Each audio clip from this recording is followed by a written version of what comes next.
Merry Christmas, Victor. Yeah, thank you so much. Merry Christmas to you too and your family. And Merry Christmas, Kunle Banwo. Merry Christmas, my friends. Good to see you both. Yeah, it's nice to have you both on this podcast. This will be the last podcast for the year. It's been amazing how we've been doing podcasts together. This will be our third podcast that we'll be doing together. And I trust that this will be another wonderful conversation. I want to use this opportunity because one of my friends challenged me. He said, I'm not doing enough trying to encourage the audience for their participation, for all that they are doing to ensure that this podcast continues to meet the needs of the people. So I want to warmly appreciate all our audience wherever you are, whether in Nigeria, in UK, in Ireland, in Canada, in the US, wherever you are, all over the world. We want to appreciate you. We want to thank you for keeping faith with us. Just like we said, we've been saying it in our previous podcast, we are not really moved by the numbers of followers that are following this podcast. We're just interested in the handful of people who will run with what we are talking about on this platform and really be able to implement them in their life. That is our goal. And that is why we are not so pushy about the numbers of followers, just looking at the metrics. That is not what we are really after. The metrics are good, but much more important than the metrics is the people who are able to translate the things that they are hearing, the things that they are saying, who are able to translate it into real-time action.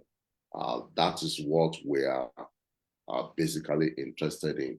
Today, we are going to have a conversation, of course, with my very good friends, Victor Jatula, who is a professor, and Kunle Banwo. We're going to be talking about crafting a national narrative for inclusive governance. I think this is a very powerful subject to talk about. Kunle, what do you think about this? No, it sure is, and it's needed even more so in our context. When I say our context, I mean in the context of African society and Nigeria in particular.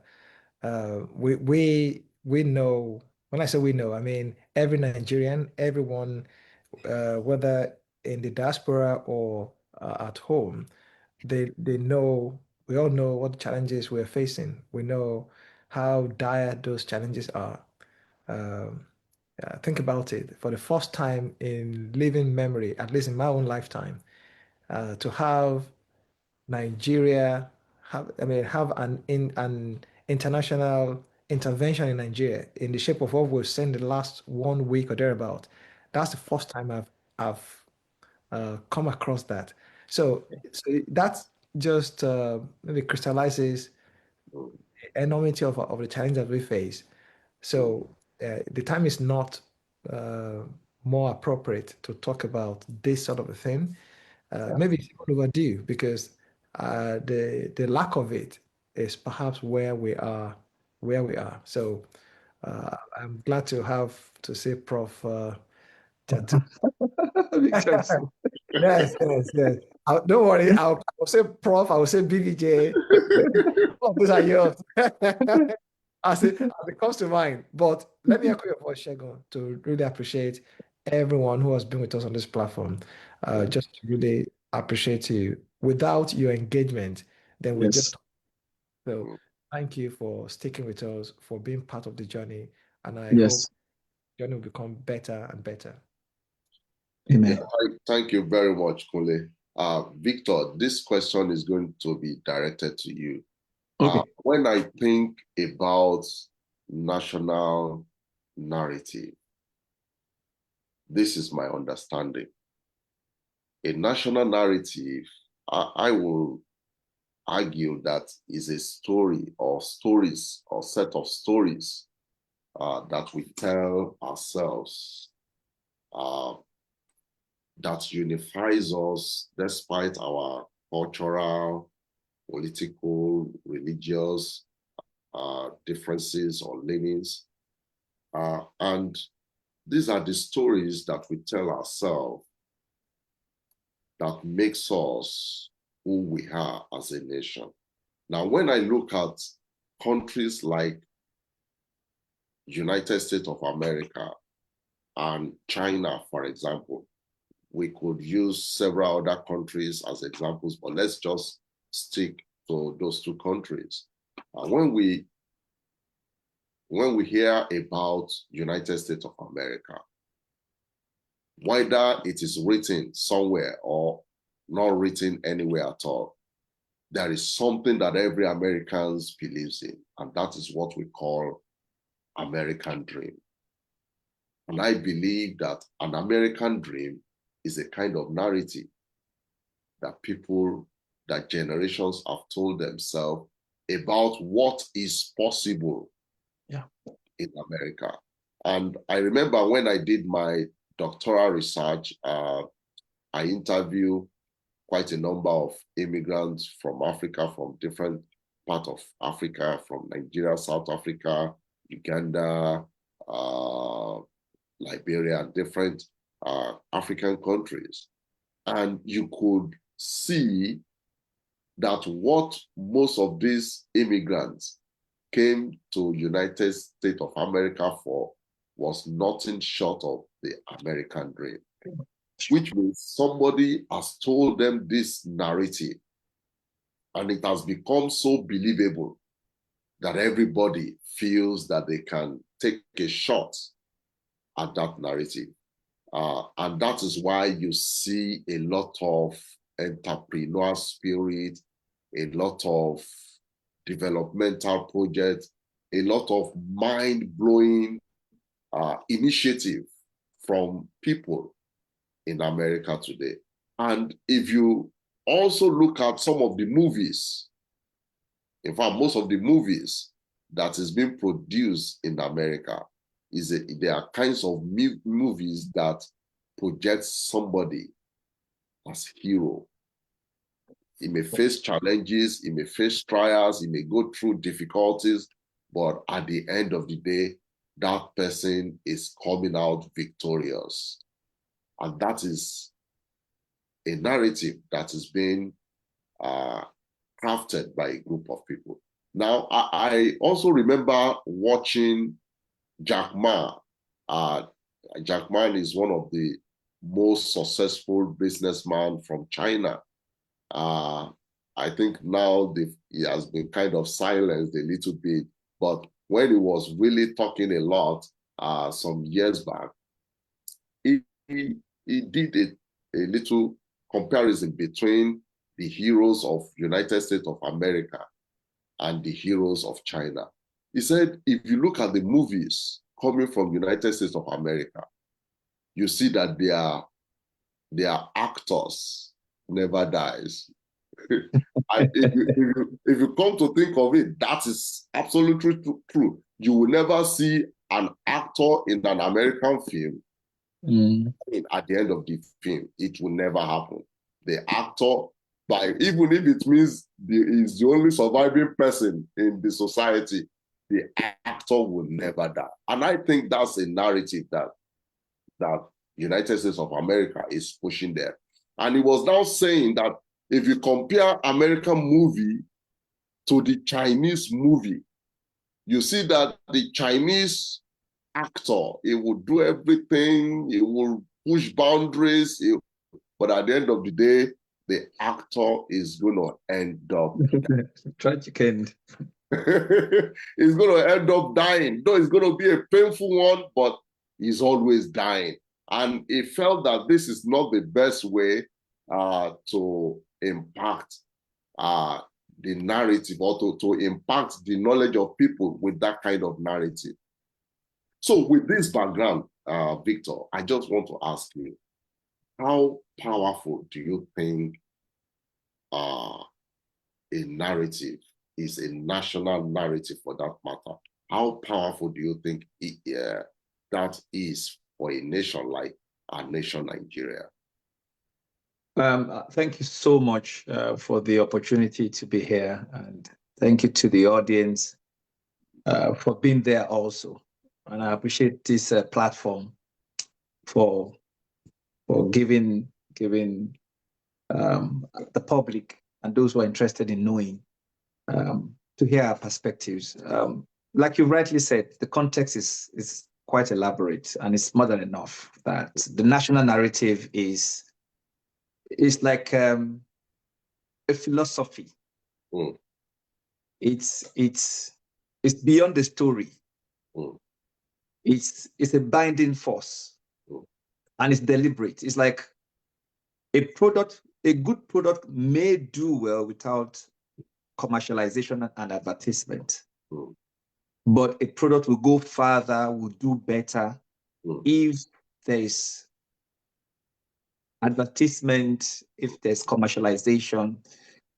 And that's what a national narrative is. So what adverts will do to a product is what a narrative will do to a nation, because a product and a nation, they share a lot of similarities.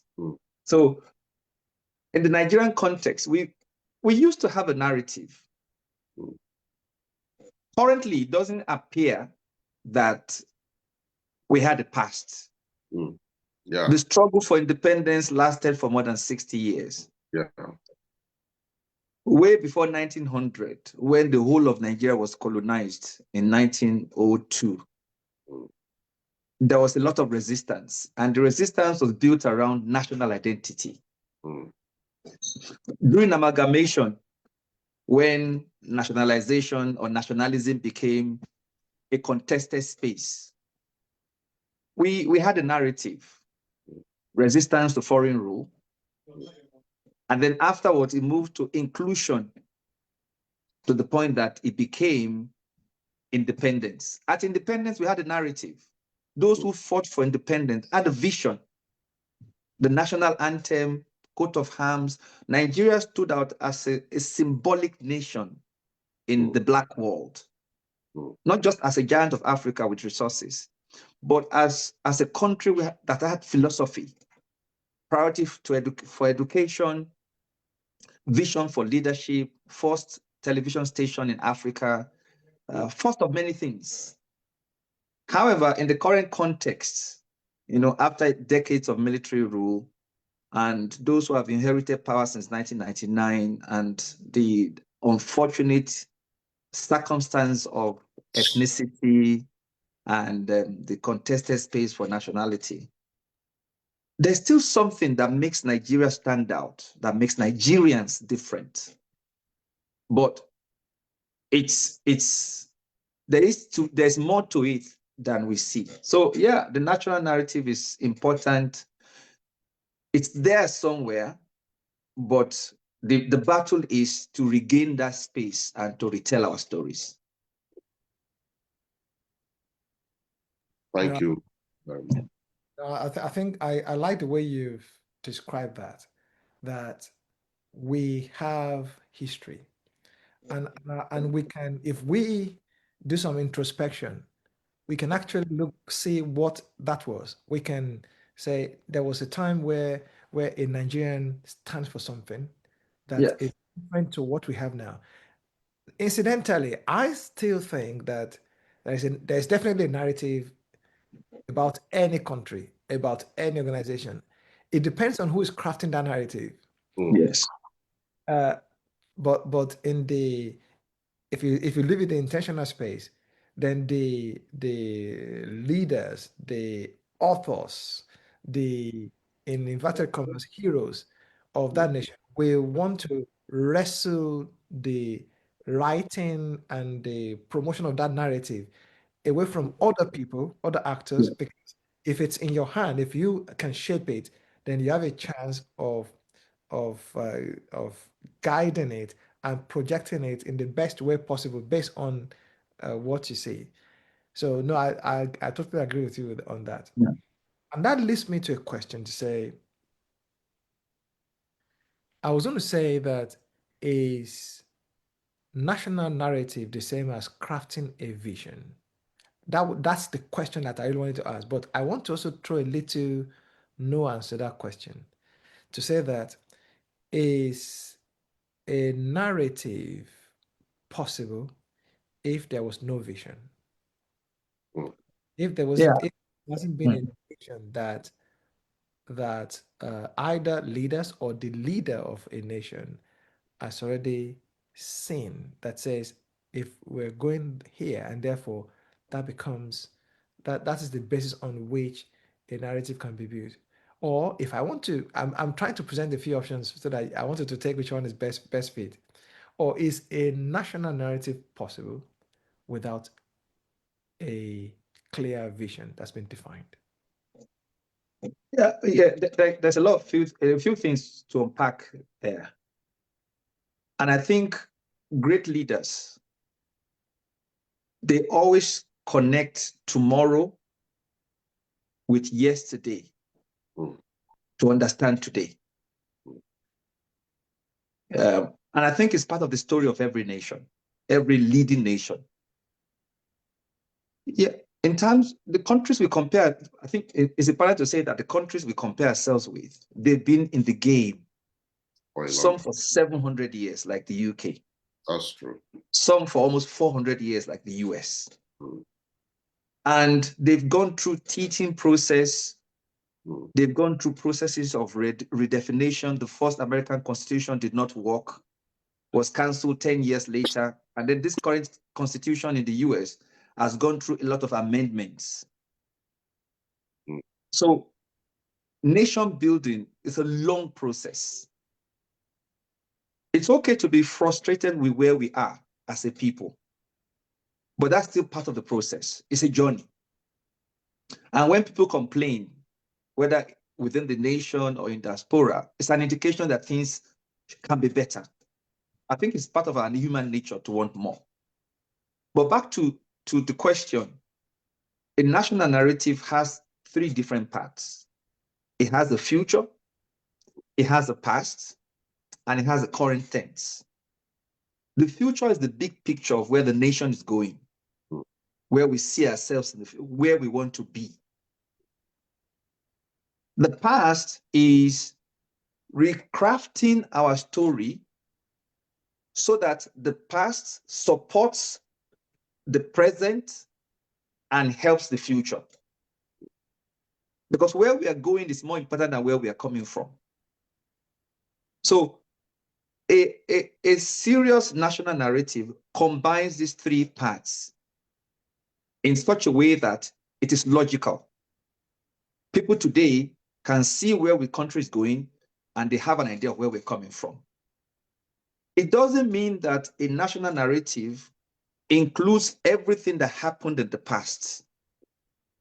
In the Nigerian case, we had a civil war, and we had years of military rule, and we had our deficiencies as a people. We also have a good national narrative is not about the completeness or the totality of what happened in the past. It is focusing on the important things that defined us as a people, our struggle, and what we fought for in the past. For example, in our past, they talk about the knock heads, the Ife bronze.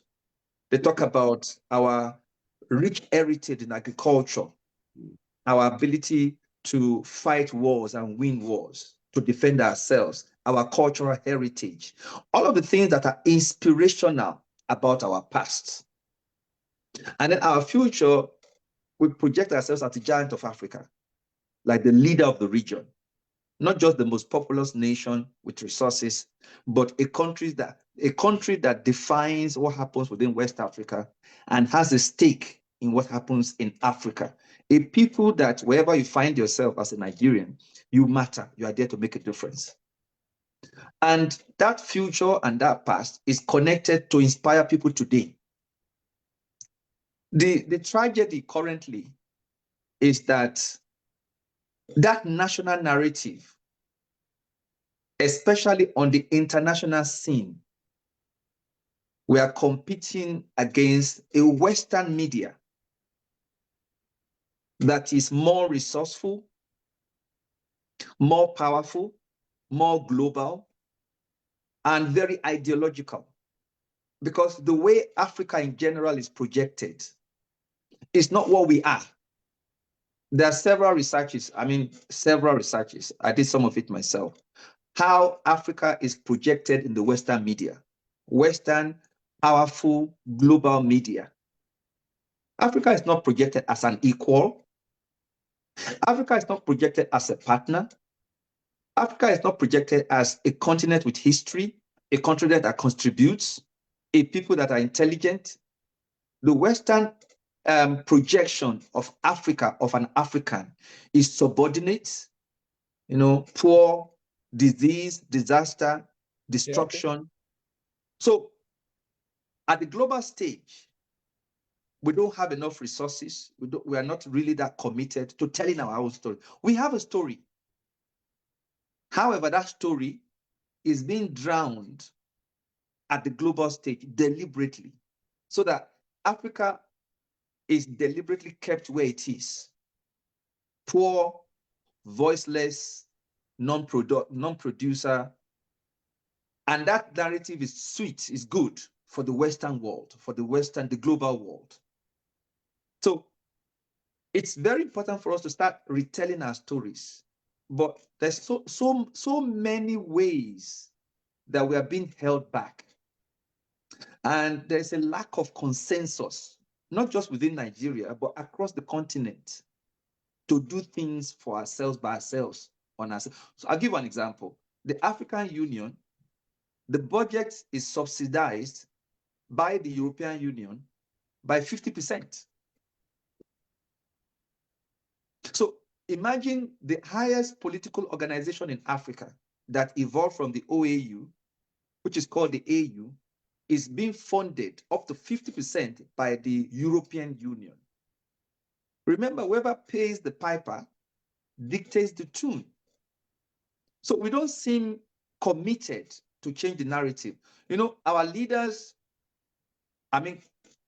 continent-wide, are content to a large extent to be at the receiving end. They're content to go begging for aids and resources.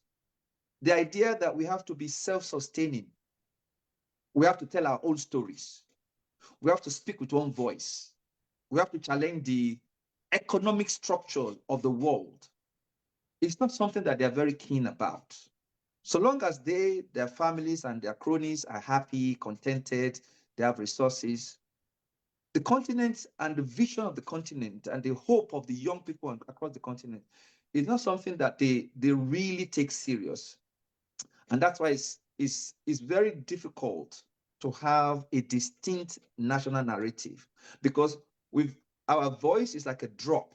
Okay, another example is that across the continent, we don't have a news gathering organization. Like every newspaper, television station, every major media organization, they get the information in two ways. One, they either have correspondents on ground across the world, very expensive, likes of CNN, Washington Post, Fox News. They try as much as possible to do that. They have maybe one correspondent in Lagos that covers maybe Lagos and Ghana or Lagos and Benin. And then they have people around the world like that. The second way they do so is to have an Associated Press or a collectively funded news sourcing network. We have the Associated Press. We have a few of them. These are organizations that don't have a news outfit on their own, but they collate news across the world. They have correspondents everywhere. And then whatever they collate, they disseminate it across the world. So if there's breaking news, you hear it's from CNN, it's from Fox, because they have these platforms. Do you know that across Africa, we don't have any news agency to tell our story by ourselves? All our newspapers, all our TV stations across the continent, we depend on these foreign bodies. And the rule is that you have to report the way you've been given the information. So, for example, the strike that happened in Nigeria recently, our local newspapers had to get our information from Western news agencies. And the rule is that you say it the way we have told you. So it's difficult for us to even narrate our stories. So how do we project our self-image, our national narrative, when the medium and the means to do so are not within our control? These are just examples of why our voices are drowned, our narratives don't go far globally, because we even don't lack the means to gather information of what is happening on our continent and in our nations. And we don't even have enough resources to fund our continent-wide bodies like the African Union. Yeah, I really Thank like you very much. I like the way you kind of responded to that. I think you brought an angle to it which most people don't think about. That's a studied response because you've connected it to the geopolitics. You've connected it to the reality of the economics of news media. You've connected it to the, as you said, the um, short-sightedness of the current crop of leadership because they seem to be only catering to their survival and their own personal interest over and above the interest of the wider continent or even their local countries. So, and all of that feeds into that sense of disempowerment that happens on the continent, such that the things you should actually cater to, they're probably not even in their psyche, in their mentality. You're not even thinking about it. That's Yeah. it's as if you're even too myopic to even see that as something to think of or think about. And you see how that transpires. So no, thank you for bringing that clarity to that discussion. Shegun, please, I know you want to jump in.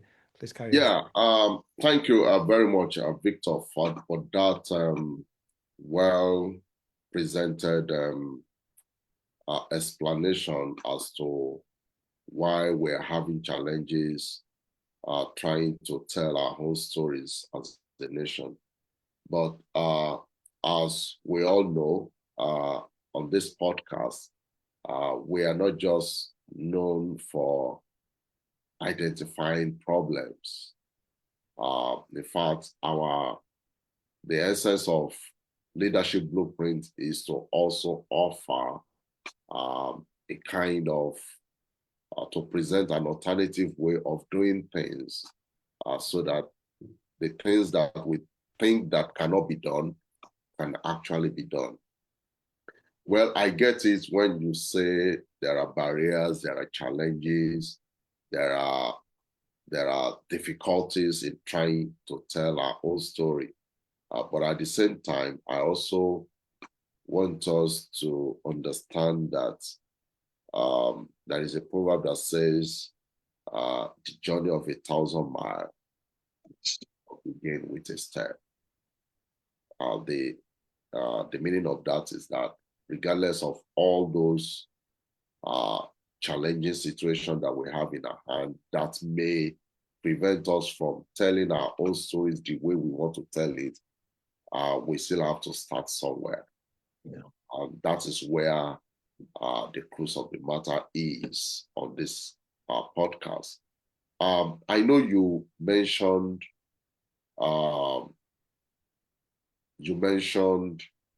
the components of a national narrative, which we are going to kind of dwell a little longer on after this short, well, I don't know if it's going to be short, but after making my own remark on, or my response on what you have said. Now, you said one of the components of a national narrative is the past of the nation. You mentioned the past, the present, and of course, the future of the nation.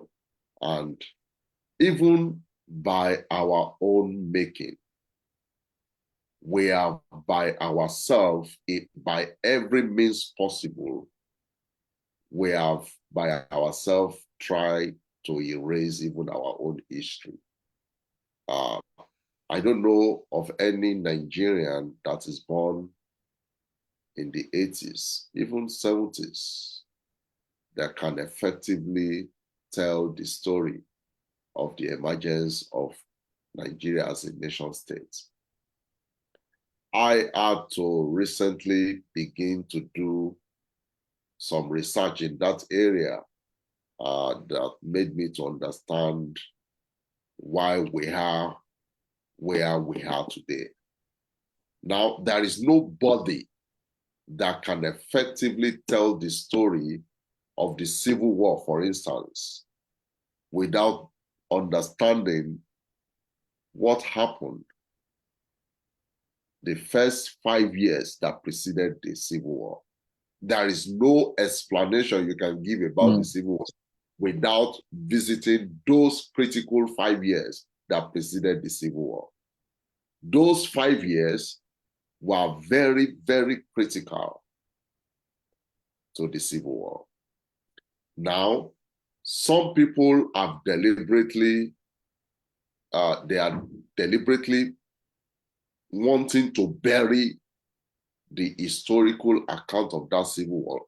Well, I know for our Eastern brothers, they want to tell the stories, but some people don't want the story to be told. But the truth is that even those who want to tell the story of the Civil War, you cannot even effectively tell that story from that point without going back to what happened in the 60s, 1960, after post-independence, and what happened in 61, 62, 63, 64, 65, and then the coup that happened in 66 that later led into the Civil War itself in 1967. Now, so these are some of the things that I believe that we need to put into consideration. Of course, like you said, we may not dwell on everything. We have to highlight the ones that are most critical and important. And for me, there are so many issues that I considered undiscussable in Nigeria as of today. And because these issues are undiscussable, it's preventing us to even have an idea of the kind of stories we want to tell ourselves about our nation. For example, there is no way, if you bring about the idea of census, these are sensitive areas that people don't want to talk about. They just want to keep a certain narrative about that. If you want to talk about religion, there is already a pre-programmed narrative about that. They don't want you to touch it. And that is why even in some of our national documents, some of these issues were deliberately removed so that it will not become a subject of conversation. There are other things. Religion is also one of it. Ethnicity is another thing. Rotational government is another issue. The principle of power sharing is another issue. The principle of federal character is another thing. And of course, the Civil War itself and many other undiscussable items. And the truth is this, when I did my doctoral program in transformational leadership, there was one particular course, or let me say, a particular book that we read. The book is called Deep Change by Robert Quinn. You know, one of the arguments that Robert Quinn made is that for you to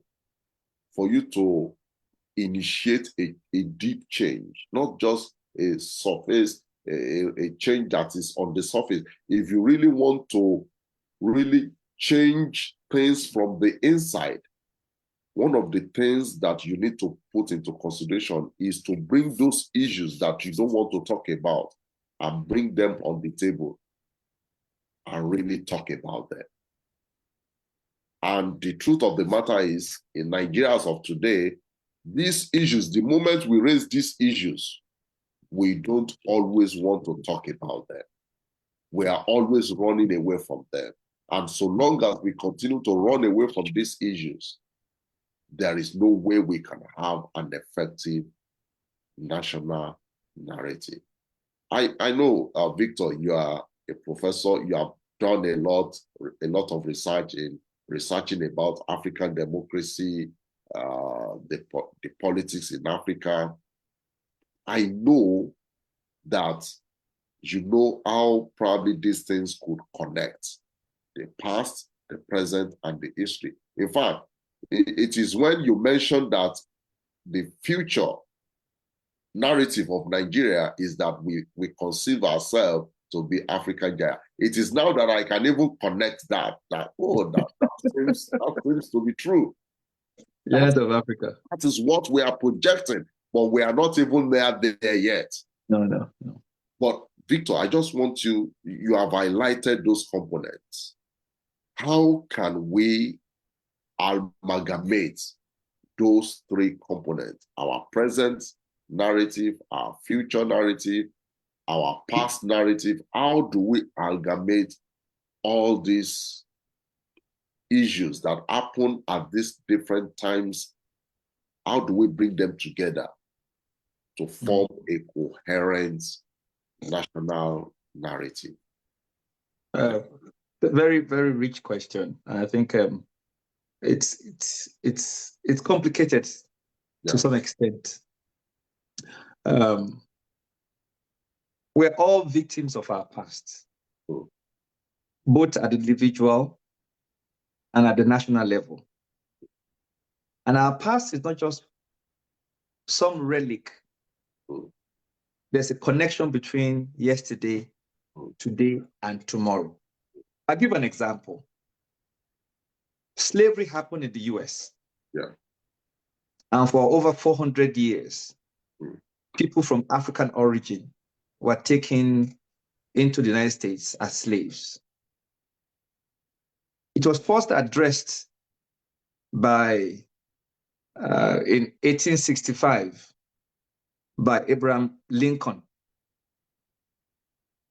and then the emancipation of slavery. And then Martin Luther King, about 100 years later, talked about it, that we may be politically free, but we don't have civil rights. And part of what's happening in the US today, especially when it comes to race relations, is because that past has not been fully unpacked. Governments have this idea of sweeping things under the carpet because of their political interests. So we know the current government in the US is interested in a particular race compared to other races. And that's shaping some of the policies they're making. But this is not about the US. I'm just saying that globally, governments have this notion of we pick and choose the important things to us that serves our interests, and we build a narrative based on that. And you know that governments come and governments go. Obama's policy is quite different. The Democrats are different from the Republicans. And there's a pull and push when it comes to history. And that's how nations are formed. A nation doesn't form in one straight line. There's pull and push from different angles, different forces, different parties, different individuals. So coming back to the Nigerian case, it's very similar. What led to the Civil War is still a very important topic that is yet to be fully addressed in Nigeria today. Yeah. We went to war because of differences. It's not new. We have North Sudan today, we have South Sudan today. And countries across the continent were not formed because of some mutual agreement by Africans. We were all lumped together. Different kingdoms, different states. So it's natural. We have different languages, 250 languages in Nigeria alone. And it's very similar across West Africa. Cameroon's case is even interesting. They have English-speaking Cameroon, and they have French-speaking Cameroon. And English-speaking Cameroon and French-speaking Cameroon, although they are Cameroonians, united by blood, by history, they are divided by language. And that's another complication. So my point is, it's natural for nations to have complicated, convoluted history. But it is important that a coherent narrative is formed based on the crux, the inspirational, the impactful, the useful part of that history to be preserved, to be whitewashed if possible, to form a narrative for the present and the future. What is missing in the Nigerian case is that we are not creating enough space to discuss and to learn. In fact, they say the greatest teacher is almost history. Because from history, you know what went right. In fact, I remember when I went in for history, I didn't like to study history. And I thought history was some memorization of the dates, you know. When people think about history, you think it's just about dates and then to cram about some certain event. But I realized not too far into the program that history is not about dates. History is about what happened. Why did it happen? What is the backstory to what happened? And what happened after what happened? So essentially, history is about lessons from the past. That's what history is all about. It's not the dates, it's not the events, it's about the lessons. Something led to the Nigerian Civil War. And the major crux of that war was because of disagreements between our regional political leaders. Disagreement, that's all. And disagreement is normal. It's normal in politics. Families disagree. Husband and wife disagree. Disagreement is not final. It just means that there's a lack of consensus over a particular policy or issue. And all disagreements, there should be a way out. That disagreement unfortunately led to a civil war, the destruction of lives and property. And after the Civil War, the military government that continued afterwards did what military people do. The military is not like a civil society organization. They're based on command structure. And that denied Nigeria the opportunity to fully talk about that war. What did we lose? What did we gain? Why did we fight? How can we avoid it? You know, I love the Americans for one thing, for many things, but one thing I love them the most for. One thing that I believe is at the core of the American nation is never again. Never again. That is the most fundamental thing about the United States. That is the most important thing about the US. Never again will any nation rule us. Never again will any nation subject us, impoverish us, manipulate us. That's why election interference in the US is a big deal. That's why Americans have a name for their things. Whatever you call it in your place, we call it our own. This philosophy of never again will the UK or any nation, that's why America has military capability. That's why they take pride in the American flag. Never again. And if I may, if I may, Vic, that's also why you have the idea of the nation on a hill.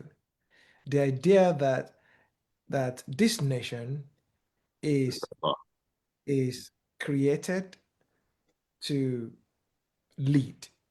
mm, That is so enshrined in the psyche of every American. yeah, And that's why the idea of what people describe as exceptionalism, that's where Yeah. it comes from. The idea that we are to lead, we are to be at the forefront, we are never to be dominated. Now, I was going to suggest that in fact, the most powerful thing really in the world is an idea. mm, And nations are built on ideas. Yes.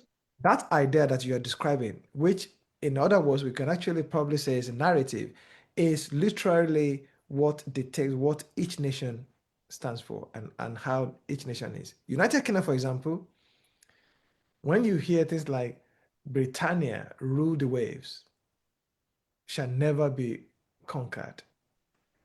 It's at the back of the British story. The same can be said for various other nations, the Chinese, every nation such as that. I like the angle that you introduced there when you said that what the military did was a suppression of trauma. I think that's where I would characterize it. yeah, A nation that's been traumatized yeah, and was never really allowed yeah. to So talk, heal yeah, and have a proper conversation, conversation about that trauma. So yeah, what you have is a shutting down of that yeah, of the So voice, that so space. that space, so that that trauma is now internalized. yeah, So Nigeria is like a somebody is like if you compare it to a human being, it's like someone who has a very deep wound that has not healed, mm, but you are not allowed to talk about it. mm, You're not allowed to effectively treat it. You're mm, not allowed to effectively And treat. sadly, those who inherited power in 1999, many of them were former military leaders. yeah, Obasanjo, former military leader. Buhari, former military leader. Atiku, former, I think, it was and a most, director, it was, Well, Yar'Adua, yeah, Yar'Adua, former military leader. People who have been systematically institutionalized in the military way of thinking. and I even That suggest that not only that, that these individuals still continue to bear a huge influence on every in our other. political life, Yeah. So you know that there is I think there's something in Nigeria. It's called the Council of Elders. Like it's like the I think they former call it. president. yeah, So what and was you know it? that that circle is heavily dominated by people of military persuasion who still Yeah, think Nigeria has to run a particular way. Whatever you do, we structurally we must not be allowed to disintegrate. yeah. That is more important than anything else you can talk about. And if that means not talking about a particular narrative, then so be it. If that becomes more or less the guiding or the driving um, approach. That's yeah, that's part of it. The other part of it is that our inability to have a national consensus of who we are and where we are going. Because half of the nation, we call Nigeria, believe that it is their ultimate destiny to rule the nation. That the British gave them that mandate. In fact, there's some narrative, some historical work, some research that claims that it was the British that stopped the Sokoto Caliphate from the national conquest. That what had happened was that the jihad, the Usman Dan Fodio jihad of 1804, that started in the north of Nigeria, was designed to spread all the way to Cross River. That it was when the British came and took over Lagos and part of the southwest, part of the southeast, and then they met in the middle. And today we still have that middle belt where Islam meets Christianity and where there's a lot of conflict. So we still don't have like a consensus of a national narrative. This case of ethnicity, problem of resource allocation mixed with religion is the biggest problem we have. Not that other nations don't have it, but we've not been able to solve it. The Civil War will have given us the opportunity to kind of unpack it and say, okay, who is a Nigerian? Where are we going? Who can rule? Who can't rule? Can I just quickly make this? What's our destiny? We don't have it. Yeah, you're right. Do you know that in the United Kingdom, there is something that's called the Battle of the Roses, where Manchester, think about Manchester on one hand and the Yorkshire on the other hand. So back in the day, so that would have been, say, like two regions effectively, and they had to battle. So the Manchester region, so it's beyond Manchester, but just think of Manchester and all its regional areas. They represented the red rose, whereas Yorkshire, the white rose. Sheffield and above. Yes. So hence the Battle of the Roses when there was a conflict. But you know that, just to kind of buttress what we are discussing, after the whole battle, they ultimately settled as to, okay, this is the terms on which we're going to live together. Hence, now you see that all of both Manchester, the Yorkshire, they're all part of the north of England. And of course, there's a lot of economic and other interests, such that unless you are reading history books, you may never know that there was ever such a tense battle. But I just want to bring that point back to what we were saying as to what happened before and during the Civil War and the effect afterwards, which Shegun said that, you also said it. I still look at that and I say, if we're trying to say, oh, what kind of people should we be? Well, there was something that wasn't quite addressed, that was such a conflict that everybody had to have a destructive go at each other. And if we're not able to resolve that, whatever that conflict was, that's then led to a war. And since that war had happened, we still haven't resolved it. It means that really and truly, there is a long way to go. There is a lot of work to do in trying to say who is really a Nigerian. What's the place of a Nigerian? What is the basis of equity in Nigeria? Because those were part of the problems. I mean, concerns that were not addressed. Still unaddressed. Resource allocation is part of it.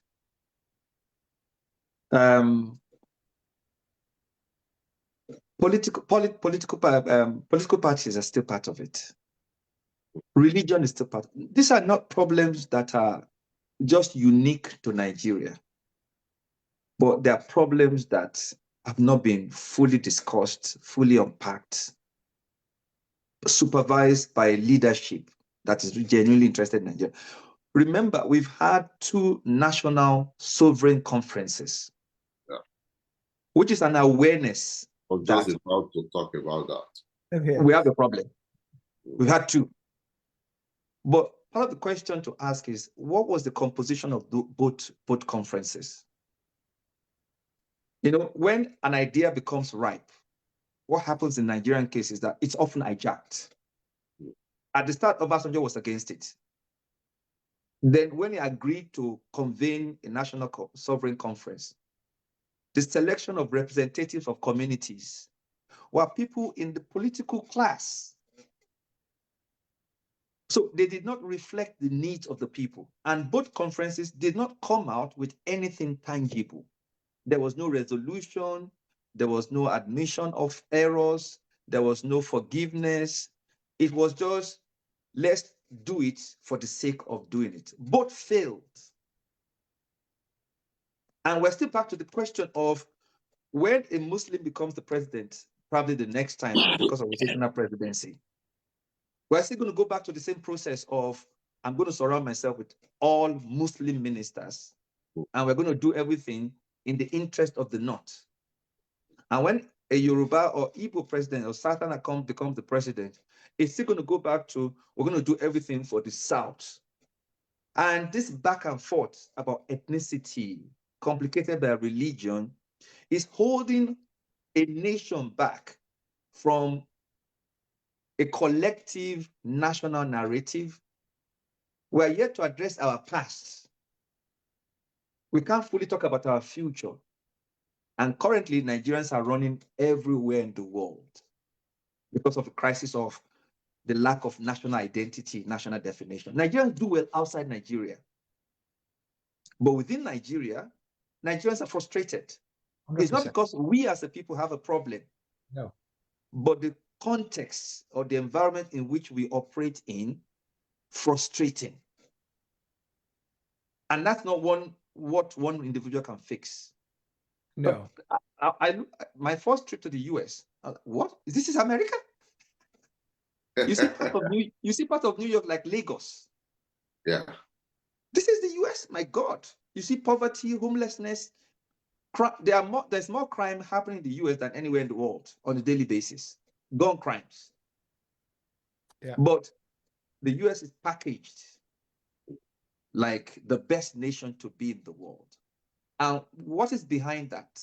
It is the political class doing that deliberately. So, yeah, our problem is twofold. We have external issues we are dealing with, but much more importantly, the internal crises are yet to be resolved or yet to be addressed. And I hope maybe conversations like this on social media, happening everywhere in the world, especially on digital platform, is giving people, the younger generation, the opportunity to at least express themselves, become more aware, become more empowered, become more equipped. And I think that's part of the reason why a lot of young Nigerians are becoming more politically active, politically conscious, because unlike the previous generations, digital platforms is giving us opportunities to know more, to hear from different perspectives, to be informed, and to help us overcome some of the biases we have. Like my dad's generation, an Igbo man is an Igbo man. An Hausa man is an Hausa man. This Nigerian man never existed. He existed when they played football against Ghana, but within Nigeria, that lack of self-identity or that one identity is lacking. And it's still a problem that needs to be fixed. I hope because it's a long answer to a very short question, but I hope I've been able to. The answer reflects the complexity of the issue we're talking about. You know, I put up a post today on LinkedIn, and I was kind of reacting to the airstrike by the US in Nigeria, which you started talking about at the start. Yeah. And I said, there's so much complications. The airstrike was carried out in Sokoto State. However, the epicenter of the crisis is Maiduguri and the Middle Belt. So the first question I asked, what has Sokoto State got to do with Christian persecution? That's number one. Number two, Nigeria's foreign minister said, this is not about religion. It's about terrorism. However, Trump said, this is about religion. So I'm like, who do we believe? Who is right? Who is right or wrong? Well, I think the Nigerian media is also trying to control, to kind of create their own narrative. I think that's what is happening there. You know, they don't want to go by the narrative that probably Trump will suggest to the world. They also want to have their own narrative. I think that's where the conflict is coming from. Yeah, because but at the end of the day, we as Nigerian, we know what is really happening.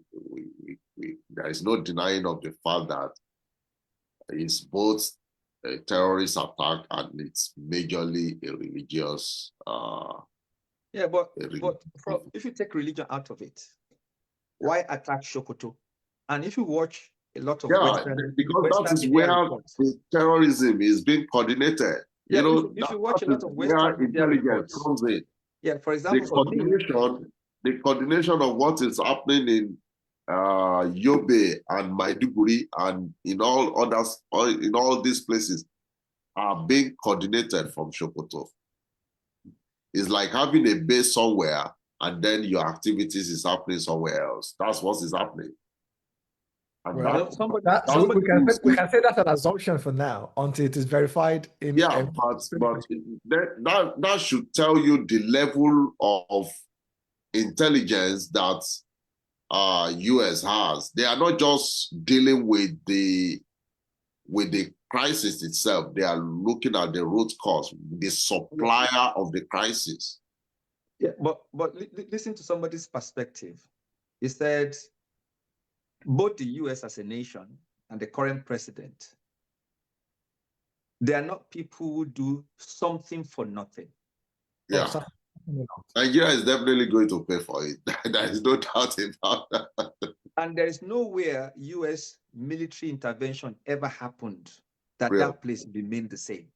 Yeah. Is it Iraq? Is it Libya? Afghanistan? American blood, American soldiers, American equipment are not value free. Yeah. And the idea is it's just a matter of time. America is going to have a military base in Nigeria. And the North is a very useful place. And also, I watch CNN, I watch Fox, I watch CBS. There's this connection to Mali, connection to Burkina Faso, Yeah. connection to Niger. These are countries that have declared their anti-Western, anti-American sentiment. So part of the argument also, looking at geopolitics, is that this is America trying to say to those nations that we can attack you on the basis of ISIS. We can use ISIS as a platform to say we have a target within your nations and we can come in.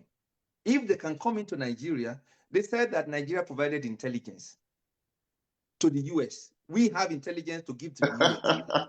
And we can't solve the problem. Let's put it this way. Let's put it this way. Every country, particularly all of the non-powerful countries, well, let me actually say every country has its own national interest. And countries of the size of America certainly don't just have, I mean, you can say their interests are multifaceted and multivariate. Yeah. From a US point of view, they look at the bigger picture. Yeah. China, Russia, right? Yeah.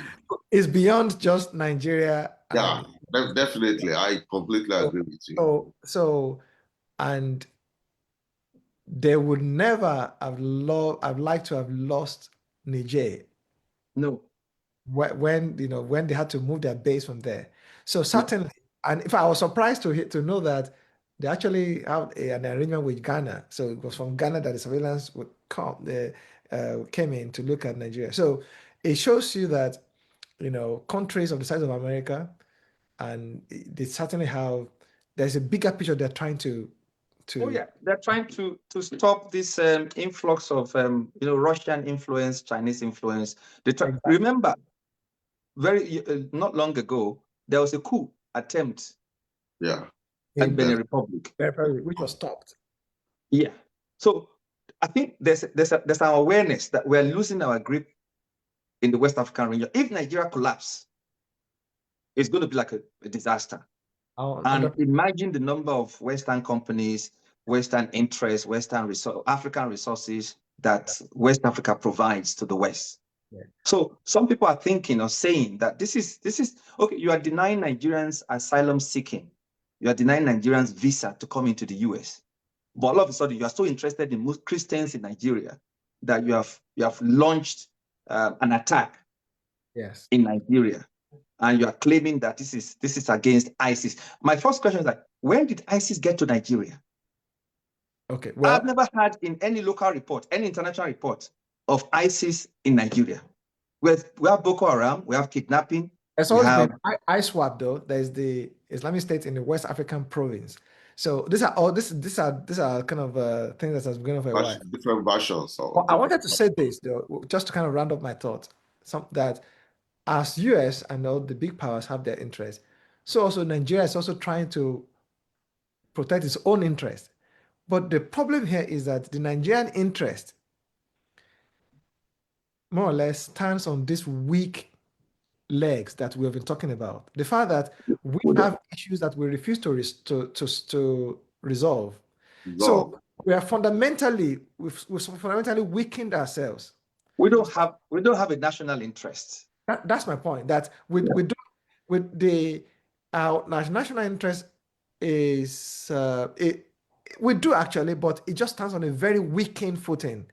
No, Because what you call our national interest is the political interest of the party in government. that's exactly my point. It's that it's the current national interest is more of the political class wants to preserve themselves and keep themselves in power.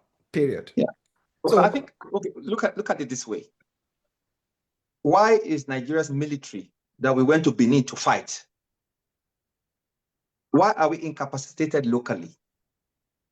But the reason is not far-fetched. Yeah. APC's government is interested in 2017. 2027. 2027. So the last thing they want to do is upset the North. that's why I'm saying that. That's why I'm getting to that. Our interests are so myopic, right? It's just, can we just retain power at all costs? I'm talking about the political class who have defined national interest for Nigeria. So that's what I mean by it is established on very weak footing. So don't call it our interest, call it their interest. Okay, their interest. I'm sorry. But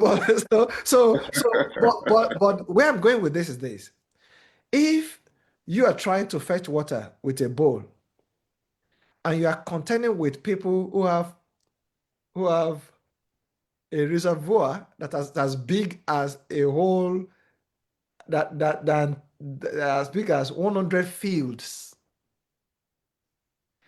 I'm just trying to kind of look at the balance of power between us and the likes of America, because we are trying to play in this very shallow pool, whereas these guys are playing in the Pacific. Yeah. So, and we are thinking of the next 4 years, the next election. They are thinking about the next 50 years. I think about the next 50 years, the next 100 years.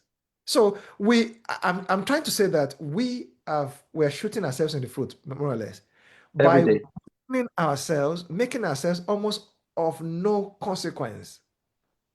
And we're at the mercy of all of these great nations, powerful nations, who have resources, the means, and everything that they control to back up their plan. That's why I think democracy in Africa is a scam. Because the essence of a political system, I mean, the essence, the core purpose of politics is economics. When politics weakens the economics of a region, of a nation, then that politics is a scam. It's not fit for purpose. It's not fit for purpose. It's something, I would say, imposed on us, but it's something given to us uncritically. And it has kept an economic structure in place that has impoverished Africa, Nigeria particularly, since 1960. In fact, the reason they could give us independence, look at the structure, look at the system. At first, it was resources they wanted. And then they stayed at the coast and took the resources. And when they saw that that system was not effective enough, because I hear a lot of uneducated Americans say that it is the African blacks that sold the current American blacks into slavery. That is not true. That's not supported by facts. At the start, it was that relationship of white people staying at the coast, and then Africans who had kingdoms, had slaves, could sell those slaves. But beyond that point, it became a war of conquest. That's why in Ogun State, they say Ogun Toyinbo, because the whites fought against the blacks to conquer. So it wasn't like voluntarily. Everybody was shipped to the US by trade, by barter, or by some form of payment. But that's not the point. So the first relationship was stay at the coast, take the resources. And then when that was not enough, stay at the coast, take the people. When that was not enough, go beyond the coast, colonize the people, take over their politics.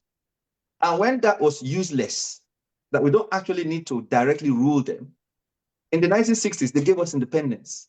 But the economic structures remained the same, and it has remained the same to date. You are meant to be producers of raw materials. You have no business industrializing. You have no business becoming producers. You are meant to be consumers. No nation has ever developed relying on exporting natural resources. No. We have the resources, but they will never share the technology. Where we want to have the technology, they will do everything to frustrate it because the economic system of the world is built on some are meant to produce and be wealthy, others are meant to mine and sell their export, sell their labor, so that those who are producing will continue to be rich and those who are consuming will continue to be poor. That's why industrialization is deliberately being killed in Africa. That's why importation is compulsory, because we have signed the GATT agreement, General Agreement on Trade and Tariff. We can't compete, and we are deliberately being made weak. The debts we are taking, the money we are borrowing from IMF and the World Bank, we're not using it to build industries. We are being used to build roads. So it's not money that they even think that we can repay, because we are paying with our resources. So there's a system in place. And the system is not just economic, it also controls the politics. The president of Cameroon is 93. I sat down and said to myself, what does a 93-year-old man want from life again? Well, it's a puppet put there to achieve the purpose of the colonial masters. Why are they upset with Burkina Faso? A young guy trying to do the best for his country, and they are not saying anything about the man in Cameroon who is 93. Can a 93-year-old rule in any part of Europe? There's a system, and this system is what we are challenging. I never thought anything of Dangote until I thought about, I think this guy is challenging the global system of production. Rather than just export crude oil, let's build a refinery. Let's do something that is African owned. Or the And cement. someone said that Europe will not allow Africa to become producers. Because the day Africa becomes producers, Europe is finished. They don't have the resources. But Jatula, Yeah. I want to ask, I know there is a structure in place. There is no doubt about that. And I want to believe that despite the historical heritage of China, the structure was also meant to keep China at a very, at that level too, in the Yes. in the early 20th century. But China decided to make a radical decision. Yes. And that decision has paid off today. Yes. They took their destiny in their hands. Yes. They decided to lock off every external influence and decided, even though it was slow and painful at the beginning. I remember in those days, in the 80s, when we used, in the 80s, even early 90s, when we used to mock China products in Nigeria. Made in China. When you buy anything from China, you will laugh at the person you are buying made in China. But I beg you now, even America cannot mock any Chinese product anymore because they decided to do something about it. And what this tells me is that we cannot afford to continue to cry foul game based on the structure put in place by the West. For good measure, I can also say that the Indian nation too has also gone through that journey. Exactly, and they are getting out of it too. Most of us when most of our teachers, or some of our teachers, I know for sure in the early 80s, Yeah. late sometime mid 80s, there were Yeah. a lot of Nigerian teachers in Nigeria. Yeah. And and in fact, I had a lot of Indian friends when I was growing up. Yeah. So to date, you can still see that you can see how they've really transformed. Yeah. And the transformation of India is very similar to that of China, Yeah. in the sense that they also, it was not easy by any stretch of imagination. They had to go through this certain very difficult point with resilience. Yeah. With resilience. Now, there is nothing you want to do in the world that you will not refer to both China and the Indian. India. Nothing. Nothing. Most companies in the US now are headed by Indians. Yeah. As a matter of fact, when people say the global south, they are more or less talking about India and China for the most part. And the rest is India and China. So but one thing that you have that is very visible to notice with both the Indians and the Chinese is that this idea of identity Yeah. and their narrative Yeah. is defined. Yeah. Yeah. I work with both of these people all of the time. Yeah. When I hear them talk, in fact, my first time of working with a Chinese, I mean, in a professional sense, we were traveling on the train, and there was this kind of, it was like a banter, but it wasn't quite an argument. It was not a fight. It was just between people. We were just saying. So the guy was not joking. Said, "What do you mean? I'm a Chinese." Now it went. There was nothing that you could immediately read to it, but it was afterwards, and I thought that is being assertive. That is it. That is projection of self-confidence. Yeah. Now, But do you know we also have that in Nigeria? I'm coming to it. Yeah. The same way, I also seen the same thing with Indians. The Indians are a little more reserved in the way they project the power. They're more of a soft power people. Yeah. But there's a steel behind that softness. Mm. Oh, I tell you the truth. There's a steel behind it. I work with Indians all the time. I know. So now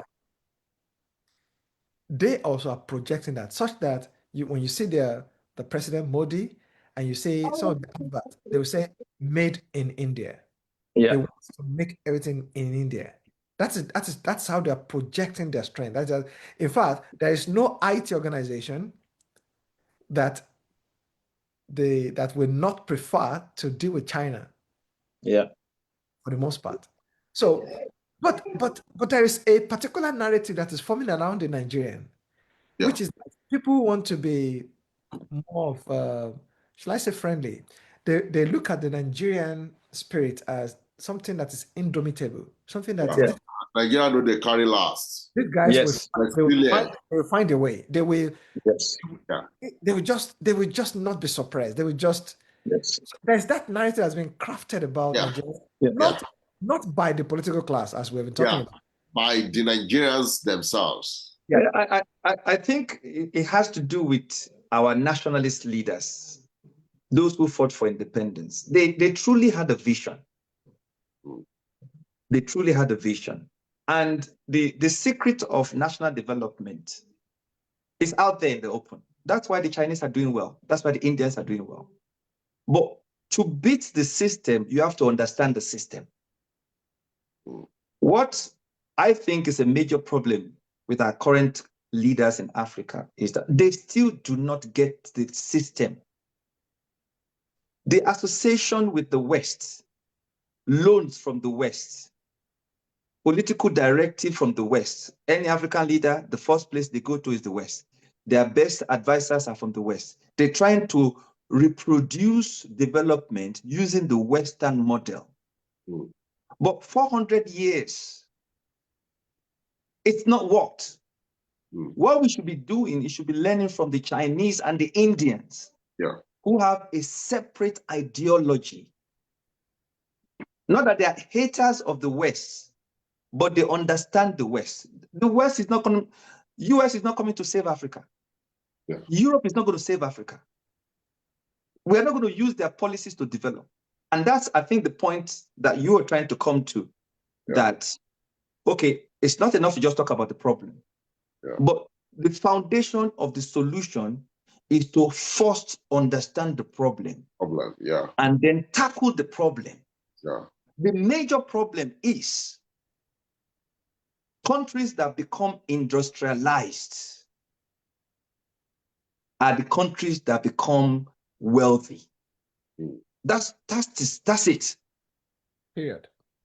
You can't consume and keep consuming and sell your natural resources and not produce anything and become anything. It's never worked. South Korea today is a producing nation. Japan is a producing nation. China is a producing nation. Europe, the United States, Canada, producing nations. It's interesting when America talks about trade deficits with China. And I'm like, wow. So they are very mindful of trade deficit with China. What about trade with Africa? Who is winning? Who is on the deficit? Well, you buy raw materials from us at knockdown prices, then you bring them back to us as packaged products. In fact, it was today when I went for a walk that I was thinking, and correct me if I'm wrong, I was thinking that Africa is heavily indebted to the West, IMF and World Bank. We are not using this money for productive capacity. Yep. We are building roads. We are building stadiums. So as an investor giving us money, they don't see us paying this money back. Exactly. Because the money you are taking, you are not using it for anything productive. So it's like taking a loan from a bank to buy expensive jewelries. Let me put it this way. See, and this is something that when I'm dealing with people, and sometimes people might think, oh, boss, why is it behaving this way?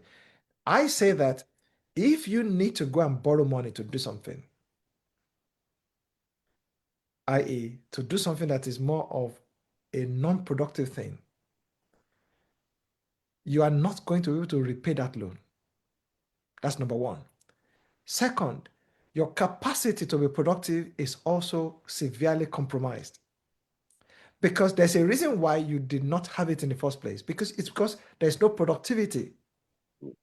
Now, if you are now getting into indebtedness to support non-productivity, you are going to compound lack of productivity. So the point is, the conclusion I came to is that the purpose of giving us this money, I called it not loan, I called it aid. Because we're not going to pay back. We are paying with our resources. So ideally, we are destroying our productive capacity. Period. By selling our resources to those who convert it to productive use, and we're just going to continue to consume. So we are shooting ourselves in the foot. Mali, for example, and Burkina Faso, forever, they've been selling their natural resources. But now they've switched gear and they are beginning to produce. Within these last 3 years, they have cleared all the loans they owed the IMF and the World Bank. So I think the game plan for IMF, EU, Europe, and the West is to keep us dependent on them forever. Just keep taking their natural resources. Don't show them how to produce. Don't turn them into competition. Just make them remain consumers. And they have locked that economic system to our political class. So we are kind of in a straitjacket. The only hope for Africa is the private class, or the private, what do you call it? Private investment, private individuals, you and me. I think you are coming to a question I wanted to ask, Shego, and I think you probably relate to this as well. I was going to initially say, why do we need a national narrative? But I think it's clear why we need it, where it's needed, isn't it? Because the alternative just means, well, a downward spiral of indebtedness, of servitude, frankly speaking. But who should initiate this national narrative? If, as it is with us, our political class are either incapable or uninterested, what's the I, What's I the don't way want, forward? I don't want to use the word hope, but what's the way forward? How should that be initiated and who? I think this is where I've come to as a person, both academically and in the church. What I've come to understand now is that it's not a global race anymore. It's not a national race. It's a personal race. Somebody like Dangote and several other Nigerians and individuals. Because Miles Monroe said something. He said, a good society is not good in itself. It simply means that the majority of good people in that society has given that society a name. They've elevated the status of the society. And a bad society is not a bad society in itself, but there are more bad people than good people, more criminals. So it boils down back to the individual. That is leading by example and hopefully igniting something around you. You know, and Dangote said he has zero investment outside Africa. And where 4 national refineries have been down and out, you know, like I said, to kill our productive capacity, 4 national refineries or 3, they've been down and out, zero production. All they do is just to sell crude oil. This private individual has built a modern refinery that Nigeria cannot even repair our own refineries. We are always importing oil, subsidizing the import of oil, whereas we have the natural resources. So I think that's the only hope we have. You can say the same Whether, thing about cement production. whether in the church or outside the church. And I think this is why this kind of podcast is useful, to talk to young people and people on the continent. You know, the reason why we can see what we see is because we are not at the level where the problem is anymore. Yeah. You know, I don't know who said it, but they said, I think maybe Einstein, that the But problem at a level, yeah. the problem at a level cannot be solved at You that can't level. solve a problem at the same level that it was created. And that's always been the case in the Nigerian example, that those who went abroad with a broadened mind, Fela Nicola Kokuchi, Awolowo, Azikiwe, were the ones that saw differently. They saw a different world, and they came back in to help. That's why there's a burden on all of us living abroad. Not all of us, but most of us living abroad.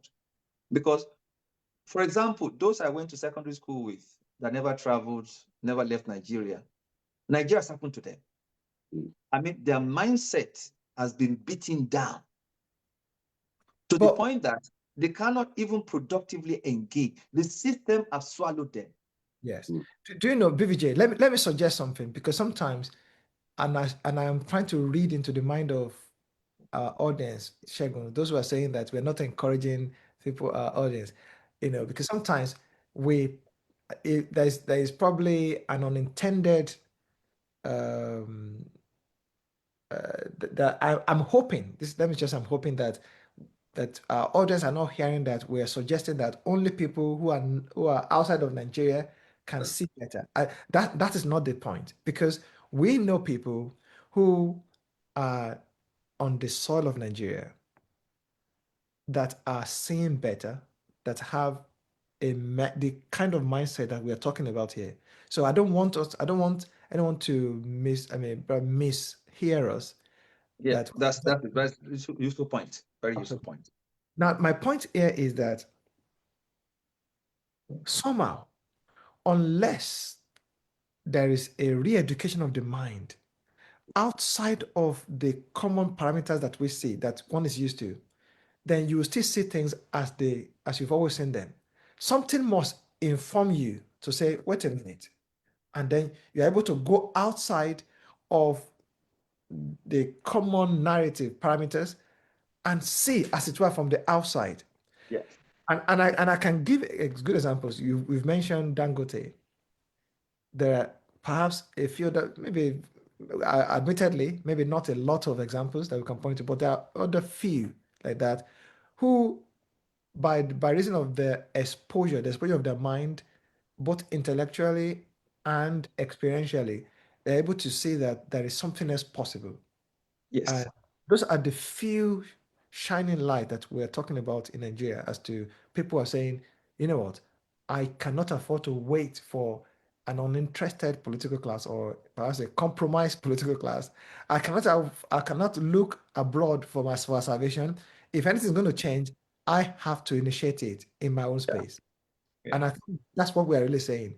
In fact, this falls, and I think it aligns very well with all of our podcasts from the section, that we're encouraging this idea that sometimes the change that is needed is not an attempt to boil the ocean, Mm.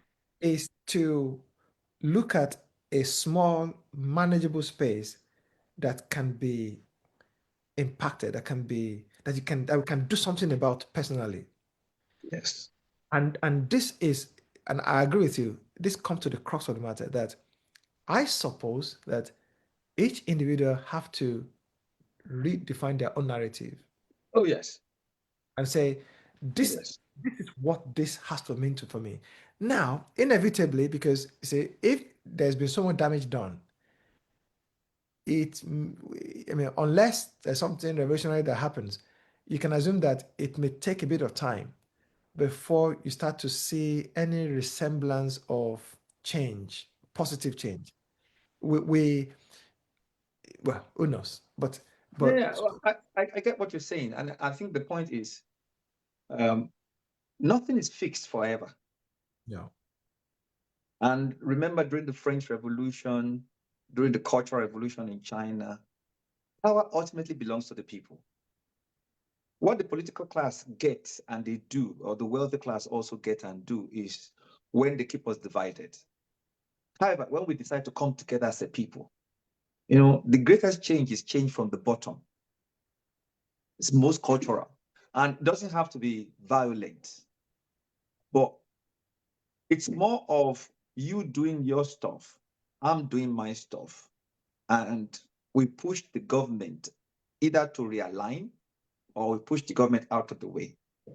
If any Nigerian or any African is listening to this podcast, the truth of the matter is, they have said it over and over again.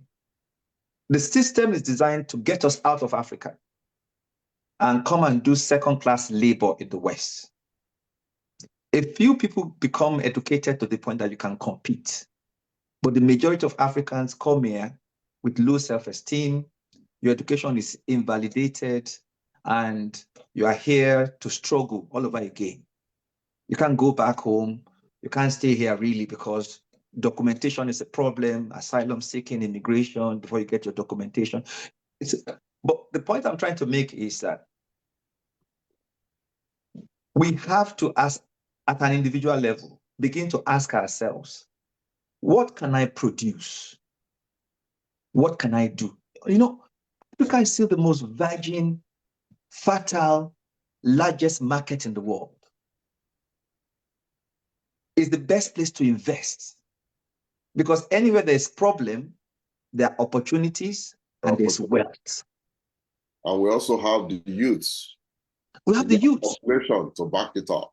Yeah, so the solution, one, is individual. And to get to the solution is, what can you add to the system? What can you do? How productive can you become? What's your capacity? What can you create? My magazine, I did 2 months ago, I did one on Sheyi Vodi. Okay. Over 300 staffs. Yeah. Monthly turnover is in billions of naira. Legitimate business without politics. And the big takeaway is he identified his area of interest. He developed himself for years to carve a niche. And after that, he began to commercialize, to dominate the market. So the solution is not in Europe. I've been here 20 years, and I'm sure All three of us have been in Europe for a long time. And we see Europeans and Africans who still suffer, who still struggle. Yeah. So the solution is not the location. No. It's in the individual. It's in competence, focus. It's in creativity, finding what you are good at and giving it everything. And once you are able to add value to society, we're the next And millionaires. can I Yeah. add? Yes, please. Also, using the system as it is to your advantage positively. I.e., to say, in addition to what you've said, which is knowing what you can do, knowing the thing that you have capacity to deliver, and then instead of fighting the system, using the system to your advantage That's what China is doing. positively. That's what China is doing. China looked at America, for a long time, they closed their door, cultural capitalism, they don't want to engage, but they were losing. So China sat down, the same with South Korea. What makes America thick?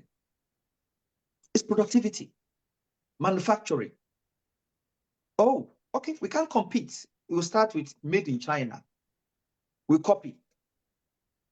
And that's what apprentices do.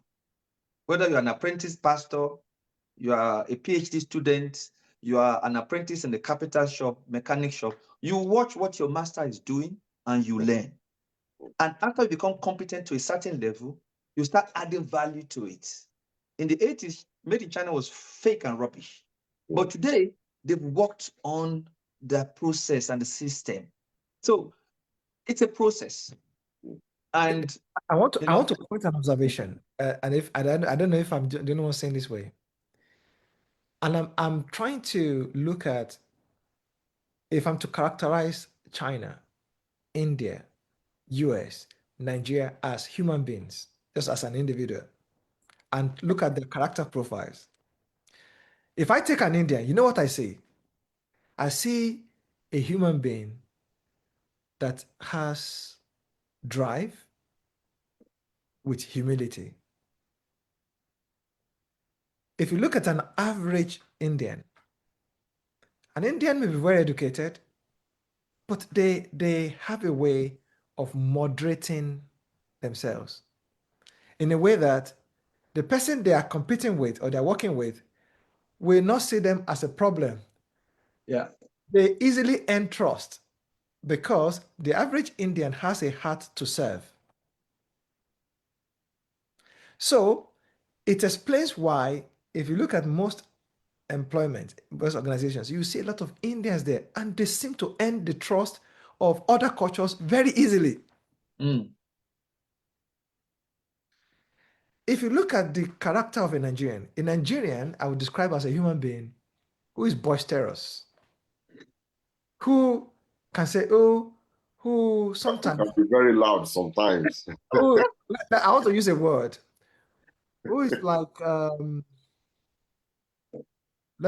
don't, please forgive me for this. I hope people will not crucify. I don't want to say that, but so we are probably very quick to show who we are with a bit of with little self-awareness. So what that does is that a Nigerian can quickly want to throw himself about and say, "I'm here," and then it becomes a little off-putting. People say, let's just have little of them here. Let's try and if you watch what I'm saying in all most Yeah. of the companies in the West, You're right. You're right. happens. absolutely right. They say keep them at a particular level, or you know what, try to deal with them at arm's length. You can't really trust them. They're unpredictable. They can quite easily become. They don't know how to manage their emotions. They can just Aggressive. aggressive. If you look at the Chinese, you see the mixture of someone who is subtle, who has a sense of um, a high sense of awareness, Very intelligent. very intelligent, but who also knows how to keep his emotion in check.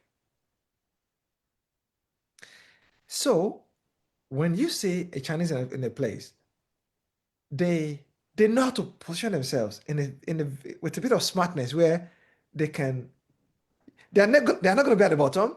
They may not yet be at the top, but you know that they are on their way to the top, And they are very ambitious. and they're very ambitious. If I look at other cultures, countries, I see if you see an American in a place, he expects to be at the top. He thinks he has to be. If you say a British too, he thinks he has to have his head at the table. That's true. Because that is the character of.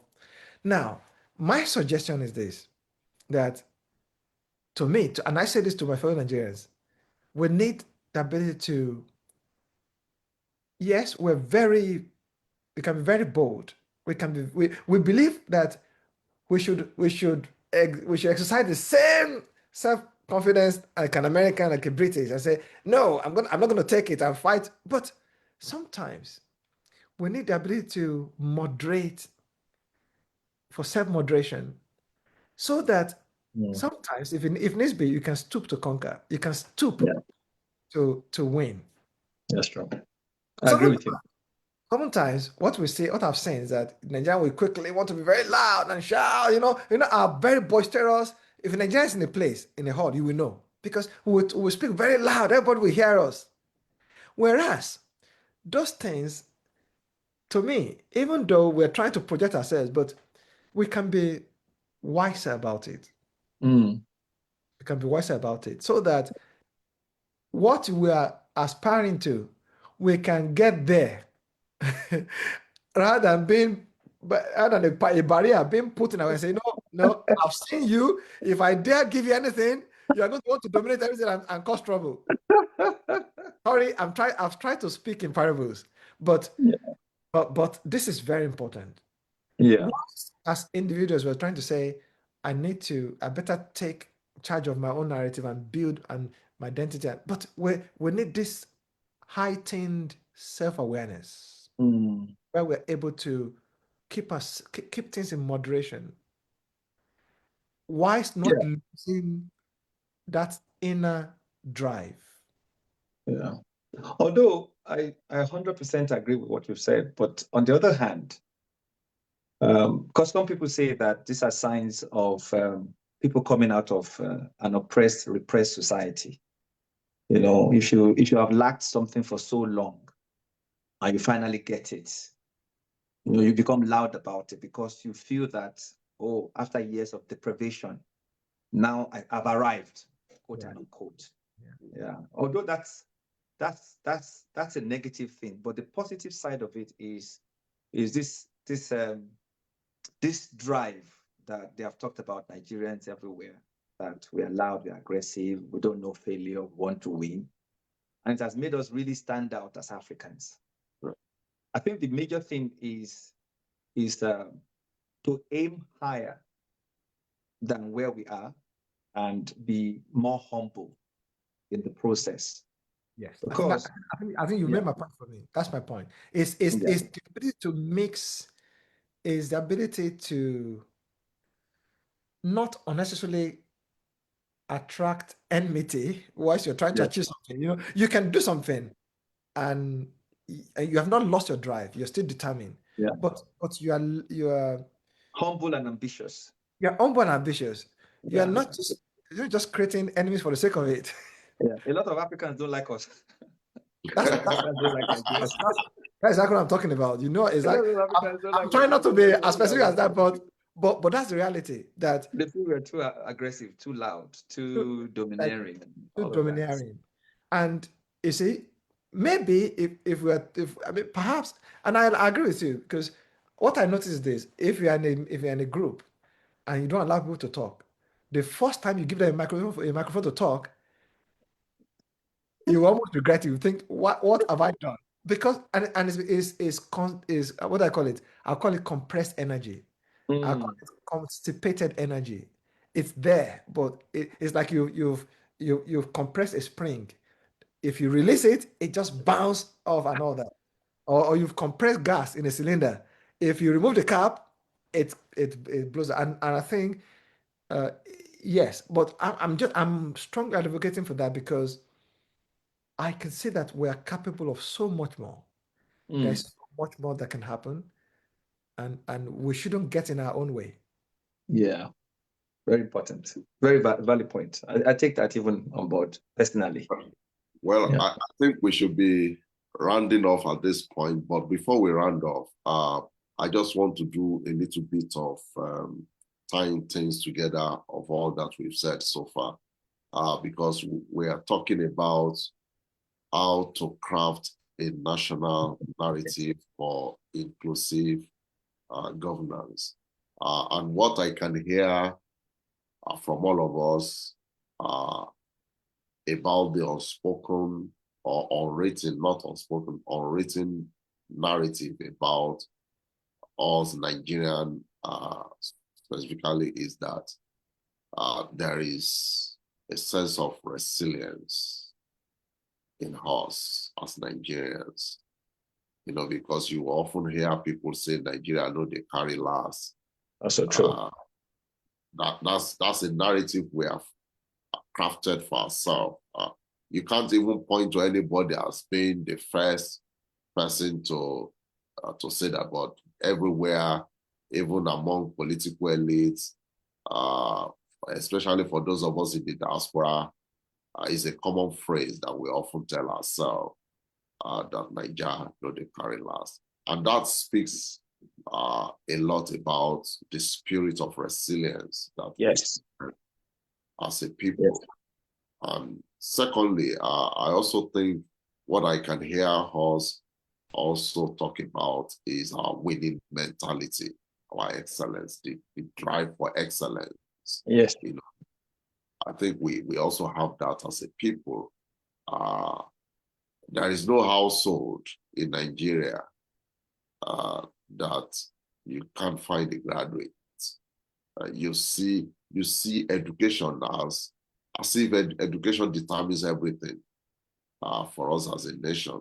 And that is why you see us even in the United States of America, we are regarded as the most educated immigrants in the US because we value excellence, we value education. But to translate all these things I'm talking about into national productive value, that's another question. That's a big challenge. That's the big challenge. And another thing that I think that is also coming out is this self-belief, this self-esteem, self-confidence. Sometimes it could be outrageous, just like posteriors, just like Kule said. But I think these are three main qualities that I think are the main unwritten narrative that we as a people, we are almost transporting this I would even say culture. It has become even like a culture for us. Everywhere we go, these are the things we project everywhere we go. But the challenge, which I would like Victor to help us find a solution or a way of trying to harness it to benefit us as a people, is that putting all these three things together, how then can we go about the process? I know we've mentioned humility, being humble. Even though you possess these qualities, you have to be humble about them. So how do we make that humility become so implementable that it begins to reflect in the way we carry ourselves as a people? Like you have said, it's not that African countries don't like us. I think we need to clear that. It's not that they hate us, but it's just that they are kind of concerned that we're a little bit too loud. We intimidate. We're a bit Exactly. So I think that is the point. It's not that they hate us as a people, but it's just that we are a little bit too loud in the way we do certain things, and that is reflected in the way they banter us when it comes to soccer and so on. So I think Victor, the I just draw. want you to speak to that. How do we harness these three very major values? How do we harness it together? I think we come from a long history of achievers. Yeah. And our history has played to our advantage significantly. Oh. We may not call it a Nigerian dream, but we still believe, especially in southern Nigeria, that anybody can become anything. Yeah. Which is the reality behind the American philosophy of the American dream. Yeah. It doesn't matter where you come from. Your parents can be cab drivers or illiterates. And we have a long history of achievers in that line. So it's always been a very useful thing in the Southwest. In the Southeast, the very industrious, very entrepreneurial. Probably before the Civil also War. Remember, we have Haba made, just like the Chinese made. Yeah, possibly. One of the things that happened during the Civil War, or I don't have any historical or any academic, I'm just supposition now that I don't know how the Igbos became so entrepreneurial. And I know it will be historical. And so at some point in their history, they saw entrepreneurship as the way forward. Yeah. And it's worked very well for them. People from the North also are quite industrious in their own unique way. The future belongs to the young people. And it's in this kind of conversations to create more awareness, to open up people's beliefs. You know, I had a student who came from Nigeria to do a master's, and I was a supervisor, a dissertation supervisor, and all through the process, the program, she was so pissed off with the quality of UK education generally. And she kept on saying over and over again that she has learned more, done more while doing her first degree in Nigeria than anything that she has been taught in the master's program. I won't use Brunel to say that's how every university is. Yeah. But our impression is that the way British education is packaged is quite different from the reality on ground. So my point is, when people like her, yourself, myself, we begin to kind of express the good things in our system, the possibilities in our society, the abilities we have as a people. Because whether we know it or not, the system is designed to keep us where we are, dependent, to see little value in ourselves, to believe that until we travel, nothing good can come out of us. And we are so overwhelmed by our African context of lack of this, lack of that, insufficient this, insufficient that. But like the children of Israel, when they were in captivity in Egypt, you know, they had the hope of a better place, although theirs was physical. But we can have that hope of a better future, of a better place, and begin to challenge our situation where we are. Miles Monroe will always say that if you're looking for a business, look for a problem. So there's a lot of opportunities in Africa. All we need to do more is to build resilience, build partnership, believe in ourselves, develop our abilities, liaise with others, and then start seeing that it is possible. The context is quite different back home because the system is pointing to people towards crime, fraud, get rich quick schemes, 419, OBT, Yahoo Boy, runs girls. But those are short term and they don't last. So I think it's just through these platforms that we can continue to talk to young people, Yeah. continue to be a voice. Awolowo did not give me anything. I'm not sure he gave you anything, but he gave us belief. Mhm. And all our leaders, most of them were pioneers. They may not give us money, but they gave us inspiration. They gave us hope. They told us directly and indirectly that it is possible.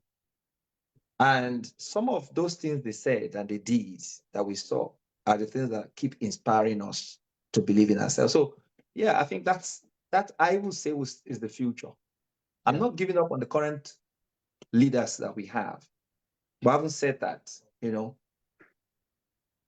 young people are the future. I'm still young. I'm 50.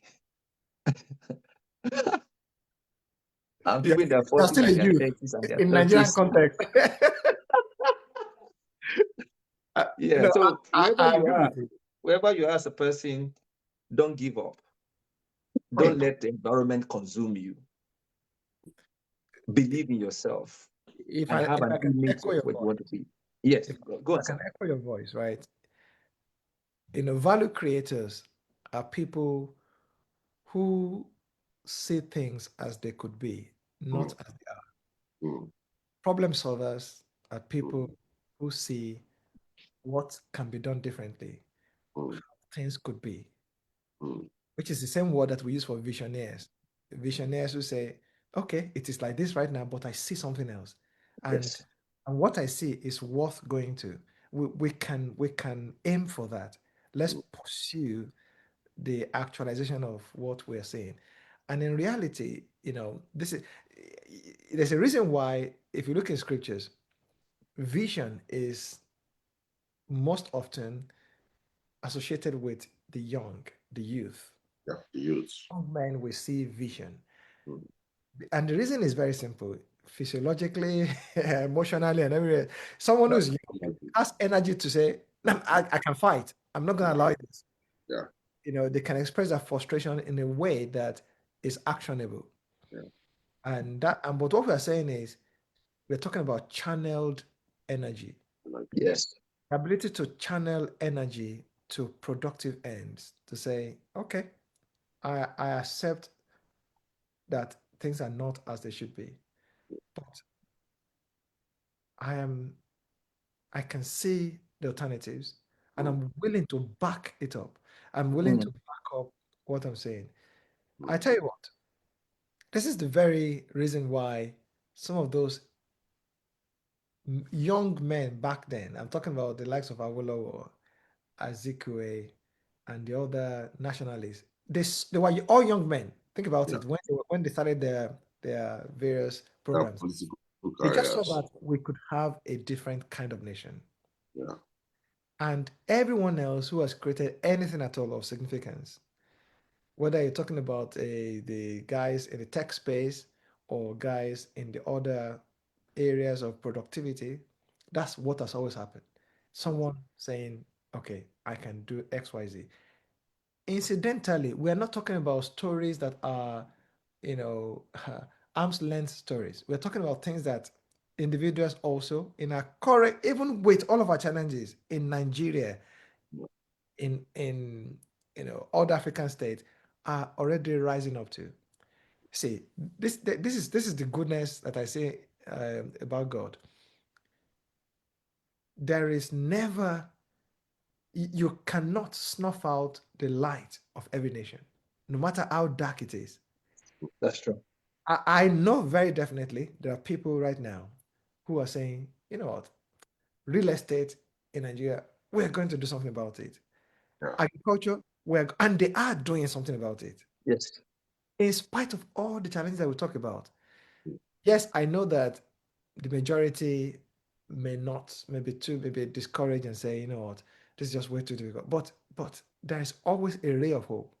mm, And what we're saying is that for anyone who's listening to us, that it begins by recapturing that sense of optimism, that hope that, okay, I'm not going to give up.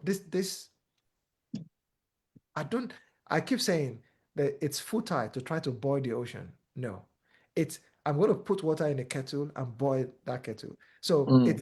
there's something I can do within my space, within my sphere of Influence. influence, capacity, scope, and that's what I'm going to focus on. That's what I'm going to invest my energy in. That really is what we're talking about. Yeah, Um, absolutely. notwithstanding where each of us lives. So, and you said it before then. I mean, at the start of the program, I still agree that this is not so much of an abroad thing or diaspora or location. Is the kind of change, the Yeah, belief mentality. that something else is possible, and Yes. the drive to pursue it, to sometimes associate, partner with people who see likewise and say, this can be done. Thank you very much, Ole. Thank you very much, Victor. I think we have already started the conversation already. We're already crafting the narrative. Amen. We have been able to highlight the fact that Nigerians believe in themselves. Nigerians are very resilient. Nigerians also have winning mentality. I think those are good places to start from, and we can then continue to build on that. I want to appreciate you both for this wonderful conversation. We've been on for nearly 2 hours now, or even more, or over 2 hours. I want to particularly appreciate Victor for your deep insights. It wasn't by error that you started your professional life as an historian. It has really reflected in the way you've been able to break down issues to the point that even somebody in the kindergarten can easily relate with what you are saying. Equally, I want to thank Kule, who has always been with me on this journey. We've been trying to do our bits, and occasionally Victor coming in to sports with his scholastic knowledge. So I want to appreciate you both. And I hope we can continue to do this, even if it means quarterly. I think it's important that three of us comes together. Because we've always had this kind of a lifestyle back in Agowe. When we talk about ourselves, we challenge one another, which book Yes. what new insight have you just gained? Back then in those days, we were always challenging one another with A that. long way. So it's now high time to bring that in the open and also encourage one or two people out there. Yes. Now we can move our society forward. I know we are all passionate about Africa, and in our lifetime, we're going to see a new continent all together. Amen. So on this note, I want to thank you, and I want Thank to you wish too. you and your family a prosperous new year ahead. Amen. Thank you so much for the opportunity. Thank you so much. Thanks, Kule. Thank you. Thank you very much. God bless you. All right. Bye-bye. Yeah.